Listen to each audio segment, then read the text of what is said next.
Atribulado coração, em Cristo alívio encontrarás, consolo, paz e seu perdão, sim, dele tu receberás.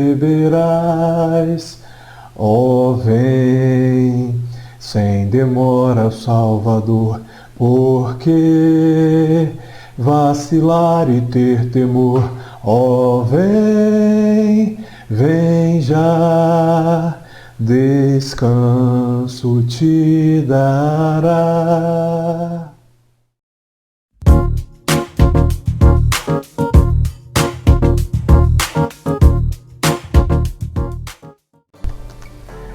Graça e paz, queridos. Como vocês estão? Bem, falar de angústia é uma coisa muito complicada. Primeiro porque eu não sou psicólogo e eu não consigo aí trazer a solução para todos os problemas dentro daquilo que os homens já estudaram, como funciona a mente humana. Mas eu sei o que é sentir angústia.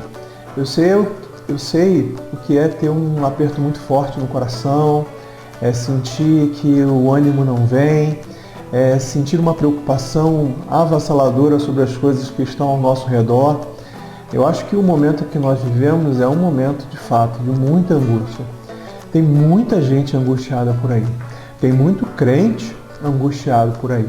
Então, se eu não posso falar sobre como funciona a nossa mente, porque não estudei para isso, talvez eu consiga encontrar, dentro da Palavra de Deus, alguns textos que vão nos ajudar a passar por esses momentos, a viver momentos delicados, complicados, como o que nós estamos vivendo, sem deixar que a angústia tome conta do nosso coração. Ainda que ela venha, ela não pode nos dominar. E é isso que a Palavra de Deus vai nos ensinar.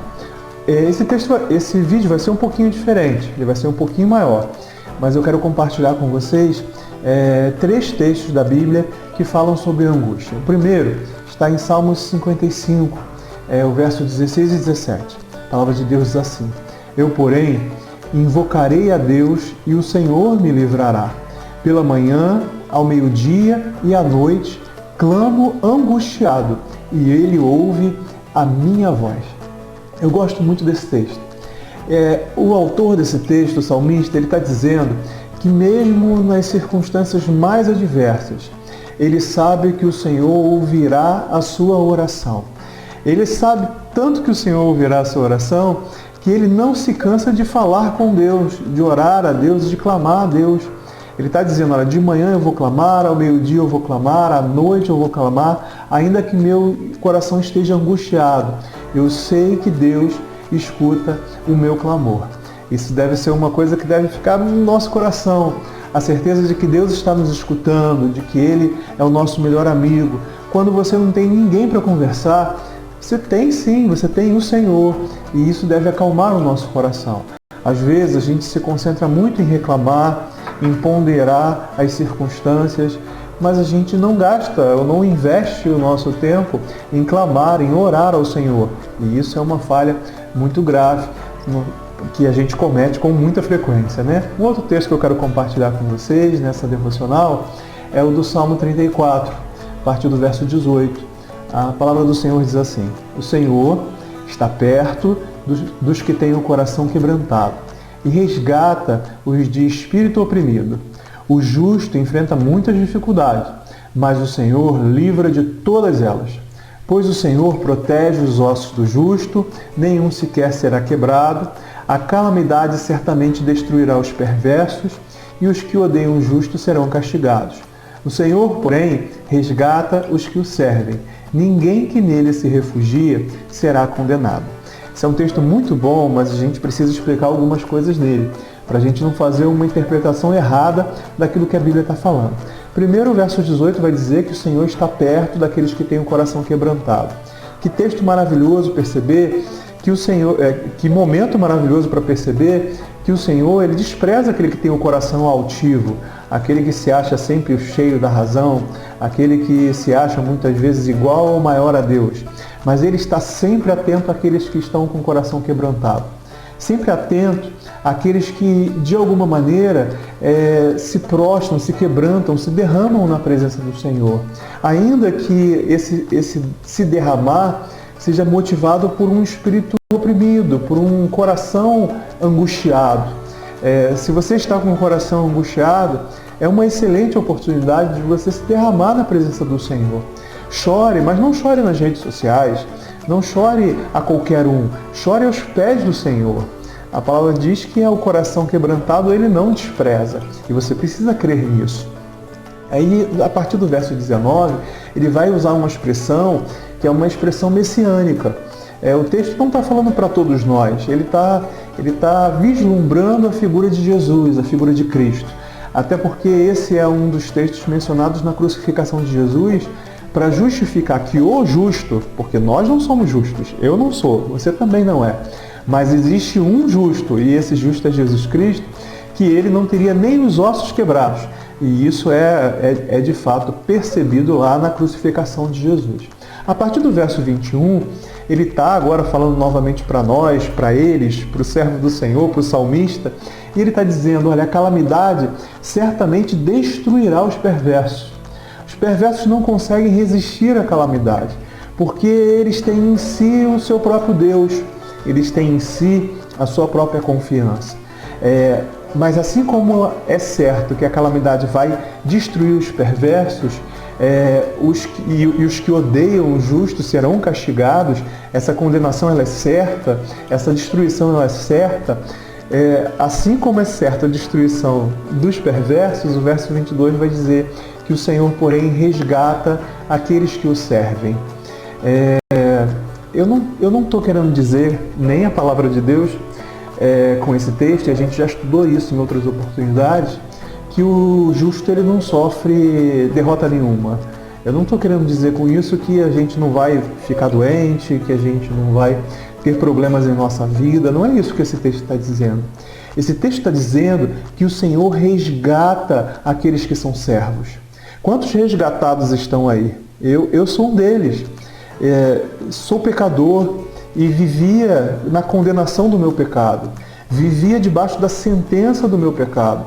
Se não fosse por Cristo e pelo sacrifício dele na cruz, eu nem posso dizer que eu seria condenado. Eu posso afirmar que eu já estava condenado. E você também. Então, é certo dizer que o verso 22 se cumpriu em nós quando reconhecemos Jesus como Senhor e Salvador de nossas vidas. O Senhor resgata os que o servem. Eu fui resgatado e eu creio que você também. Foi resgatado do império das trevas, foi resgatado do mal. Um dia será resgatado desse mundo cheio de doença, cheio de pragas, cheio de condenações, cheio de circunstâncias ruins. Um dia nós seremos resgatados desse mundo também. Ninguém que se refugia no Senhor será condenado. Que promessa maravilhosa, né? Ninguém que confia no Senhor será condenado. É o que está dizendo aí no finalzinho desse texto. Você confia no Senhor, você se refugia nele, você espera e confia no Senhor, que Ele vai renovar as suas forças, que Ele vai elevar o seu coração novamente a um patamar de alegria. Você crê nisso? Então creia, você não será condenado, porque você é um dos que se refugiam no Senhor. E o último texto que eu quero usar nessa devocional é o texto de Romanos capítulo 8. A palavra de Deus vai nos dizer a partir do verso 35. O que nos separará do amor de Cristo? Serão as aflições ou as calamidades? Perseguições ou fome, miséria, perigo, ameaças de morte? Como dizem as Escrituras, por causa de ti enfrentamos a morte todos os dias, somos como ovelhas levadas para o matadouro. Mas apesar de tudo isso, somos mais do que vencedores por aquele que nos amou. Que texto maravilhoso, né? Quem pode nos separar do amor de Cristo? Quem pode nos separar de Cristo? A palavra de Deus não nos diz que Ele é Deus Emanuel, que significa Deus presente. Deus está presente entre nós. O Senhor nunca nos abandona. Você não está só. É como a gente cantou no começo. Se o seu coração está atribulado, confie no Senhor. A palavra de Deus nos diz, e esse texto vai nos lembrar disso, que a morte, ela nos sonda todo dia. Todo dia nós temos risco de morte. Não foi o coronavírus, o Covid-19, que trouxe a você um risco iminente de morte.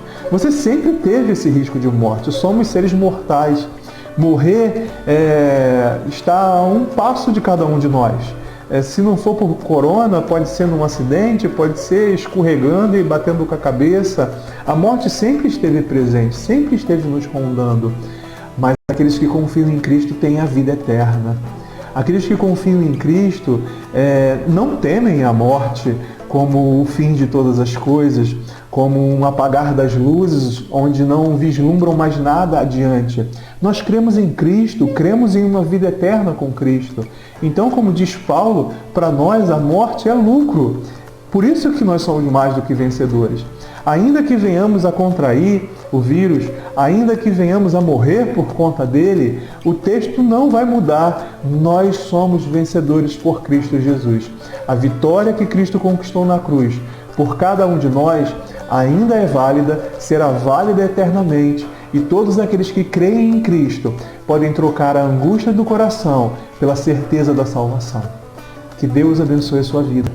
Que tire do seu coração aí toda angústia, que você busque a Ele em oração, que você busque a Ele aí, perceba a presença dEle aí próximo a você, para que você possa ter uma certeza que jamais sai do nosso coração, que é a certeza de que Cristo está ao nosso lado e estará para sempre. Que Deus te abençoe. Um grande abraço, saudades de todos vocês. Fiquem com Deus.